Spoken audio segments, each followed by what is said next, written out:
For the first 10 years of my life, I never went on vacation. We barely ever went out to eat. I don't think I went to Chuck E. Cheese very often, just the bare necessities. This is because we grew up pretty broke. In order for me to get to the point of this video, I'm going to back up a little bit. I'm actually going to back up 20 years. It all starts in the year of 2002, when my parents had me. I was born into a family that had a lot of credit card debt and student loan debts, and I never knew it. I never realized that we were actually financially in a bad position. All I knew is that we didn't go out to eat very much. Anything that I reasonably wanted, I could have. I wanted to spend time with my family. I wanted to go play outside. I wanted to watch The Saga Begins by Weird Al on YouTube 17 times in a row. But everything kind of changed in 2010. My dad had this internet side hustle, and it was doing pretty good. I remember our birthday parties were better that year. We went on our very first vacation to Gatlinburg, Tennessee, and it was great. Up to that point, we'd only ever stayed at the State Park Inn because my dad had a free night. But then something kind of tragic happened. Somebody grew envious of my dad, and they shut down his entire operation. And everything that we thought that we had now had just been taken away from us. We actually got into worse shape than before.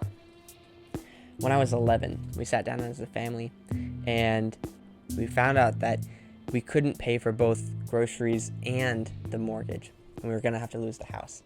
And so my siblings and I band together, and we all got jobs to be able to pay for food for our family so that we wouldn't have to lose the house. When I was 14, my dad had a new venture that he was working on, a new side hustle, and he brought me along on this with him. He taught me the art of website development, and I was making more money than I even knew was possible at 14. And that's not a lot of money. It was like $1,000 in a year. But at 14, dude, I was rich, okay?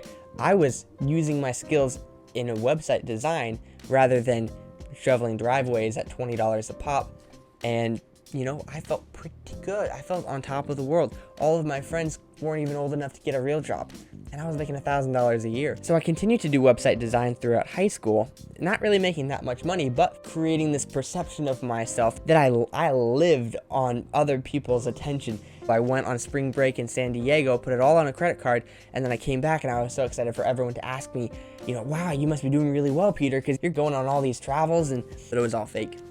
And I was getting myself into pretty terrible trouble. I had maybe $3,000 of credit card debt as an 18, 19-year-old and not doing pretty hot.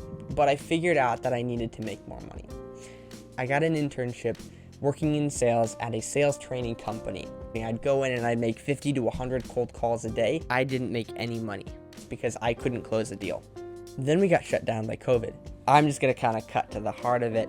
I had a really productive lockdown. I took the skills that I learned at the sales training company and I applied it to my website design.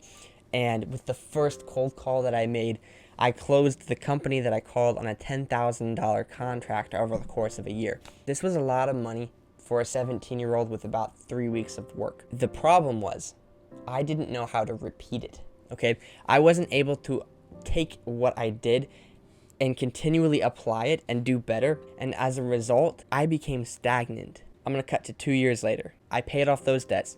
I brought my expenses down. I got my income up higher.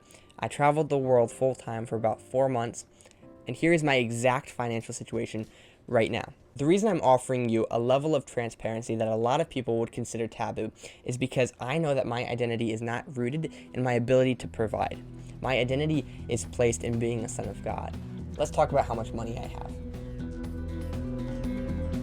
So currently, I have about $1,500 in the bank. That's it. In the past 30 days, I just bought a car. So right now I owe about $3,900 on that car. I have about $1,000 in personal credit card expenses. And I just got a loan to put $3,000 towards a project that I'm working on. And I'm gonna document that entire project and I'll put it as a link right up here. So I don't have a lot of money. I'm not in a great financial position, and this is a weird time in my life to be making a financial update video, because usually people are really terrified of showing how little money they have. I was kind of hesitant to make this video, but the more I thought about it, the more fitting I thought it was starting my journey. So a lot of YouTube videos end with this great resolution that we all lived happily ever after. I learned this great lesson. That's not how I'm going to end this video, because my life, my journey has not ended. This is only day one. Even though I've had 20 years of living experience up to this point, really, my financial journey starts now. Thanks for watching up to this point. Give the video a like. Even if you didn't like it, I think that would be a really nice thing for you to do. I'll see you in the next video.